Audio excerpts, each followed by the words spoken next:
আমার চ্যানেলে তোমাদের সকলকে স্বাগত। আজ আমরা ক্লাস 6 রায়ান মার্টিন প্রশ্নবিচিত্রা থেকে পরিবেশের দ্বিতীয় পর্যায়ক্রমিক মূল্যায়নের তৃতীয় স্কুল সলভ করব।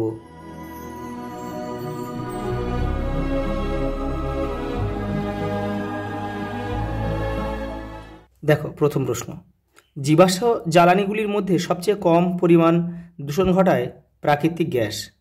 পরেরটা, পিউমিস হলো এক প্রকার আগ্নেয় শিলা। প্রদত্ত কোনটি মৌলিক রাশি নয়? ক্ষেত্রফল। পরেরটা দেখো, এসআইতে বলের একক কি? নিউটন।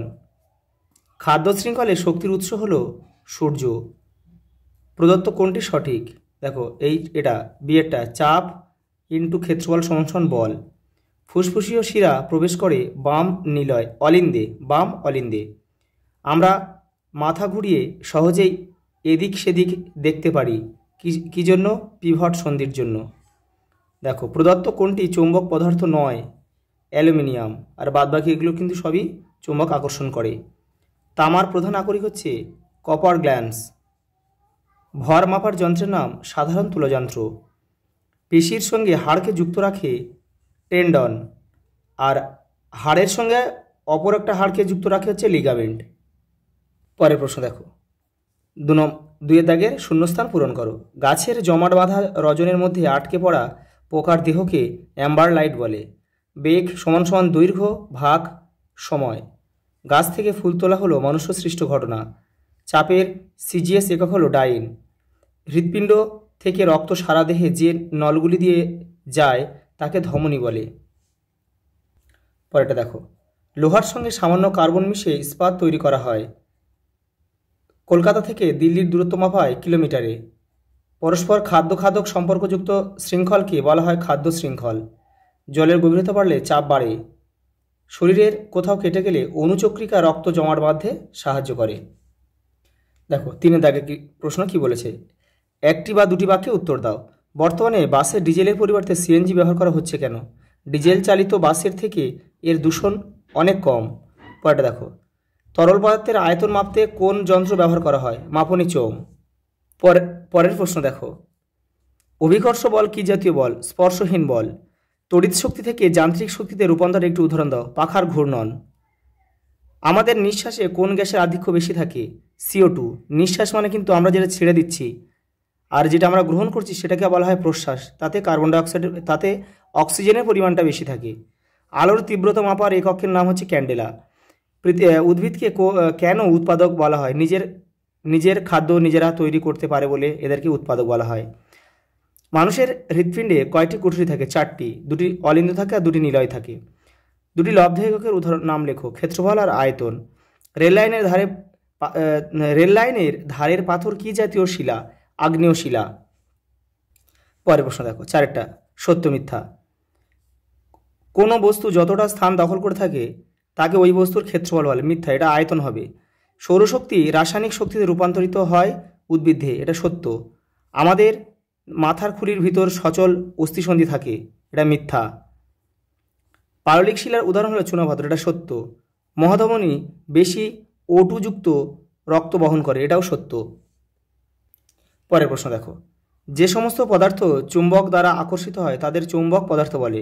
এটাও সত্য। পরেরটা দেখো, কোনো ধাতুর একাধিক খনিজ থাকলেও তার সবগুলি আকরিক নাও হতে পারে। এটাও সত্য। পরেরটা দেখো, ছুরি ধারালো করা হয় তার ক্ষেত্রফল কমানোর জন্য। এটাও সত্য। দেখো পরেরটা, 5 দাগের লিন্ডেম্যানের 10% সূত্রটি লেখো। তোমাদের টেক্সটের 95 নম্বর পৃষ্ঠাতে উত্তরটা রয়েছে। এই যে লিন্ডেম্যানের 10% সূত্র। পরের প্রশ্ন দেখো, পেশির 2টি সমস্যা লেখো। তোমাদের টেক্সটের 128 নম্বর পেজে উত্তরটা রয়েছে। এই যে দেখো, পেশির সমস্যা, এই যে নীল কালারের উত্তরগুলো, এই লেখাগুলোই তোমরা করবে। এই যে এইগুলো করলেই হয়ে যাবে। পরের প্রশ্ন দেখো, প্রদত্ত ঘটনা দুটিতে কোন শক্তিতে রূপান্তরিত হয়? সৌর কুকার চালু করা হলো। এখানে আলোক শক্তি তড়িৎ শক্তি বা তাপ শক্তিতে রূপান্তরিত হয়ে গেল। দেশলাই কাঠি জ্বালানো হলো। রাসায়নিক শক্তি আলো এবং তাপ শক্তিতে রূপান্তরিত হলো। পরের প্রশ্ন দেখো, প্লাজমা কি? দেখে নাও। এই যে দেখো, এই যে প্লাজমা বা রক্তরস কাকে বলে, এটা এখান থেকে করে নেবে। দেখো রক্তের জলীয় অংশকে রক্তরস বা প্লাজমা বলে। আর দেখো সঙ্গে আরেকটা প্রশ্ন রয়েছে, শ্বেত রক্তকণিকার কাজ কি? দেখে নাও, তোমাদের টেক্সটের 112 নম্বর পেজ উত্তরটা রয়েছে। এই যে শ্বেত রক্তকণিকার কাজ এখানে রয়েছে, এখান থেকে একটা তোমরা করে নেবে। পরের প্রশ্ন দেখো, নদীমাধের তলদেশ চওড়া করা হয় কেন? এই যে দেখে নাও, নদীমাধের তলদেশ চওড়া করা হয় কেন, এখান থেকে এটা পুরোটা লিখতে হবে। পরের প্রশ্ন দেখো, দেহভর সূচকের সূত্রটি লেখো। সঙ্গে আরেকটা প্রশ্ন রয়েছে, একটি প্রাণীর নাম লেখো যার দেহে হাড় ও অস্থি নেই, হাড় বা অস্থি নেই। দেখো সেটা হচ্ছে কেঁচো। আর এই যে দেহভর সূচকের সূত্রটি দেখে নাও। দেখে নাও তোমাদের টেক্সটের 132 নম্বর পেজে উত্তরটা রয়েছে। এই যে দেহভর সূচক সমান সমান ওজন বাই উচ্চতা স্কোয়ার, এটা কিন্তু মিটারে উচ্চতাটা কিন্তু তোমাদের মিটারে লিখতে হবে। এই যে 1 ফুট সমান সমান এত মিটার, এটা অ্যাপ্লাই করতে হবে। পরের প্রশ্ন দেখো, বার্নৌলির নীতিটি উল্লেখ করো।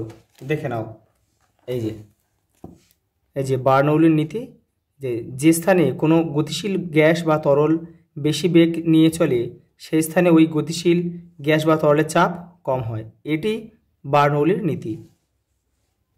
দেখো লাস্ট প্রশ্ন দেখো, পার্থক্য লেখো আগ্নেয় শিলা ও পাললিক শিলা। দেখে নাও, এই যে এখান থেকে তোমরা 4-5টা লিখবে। এই যে আগ্নেয় শিলা, পাললিক শিলা। আজ এই পর্যন্ত, দেখা হবে পরের ভিডিওতে।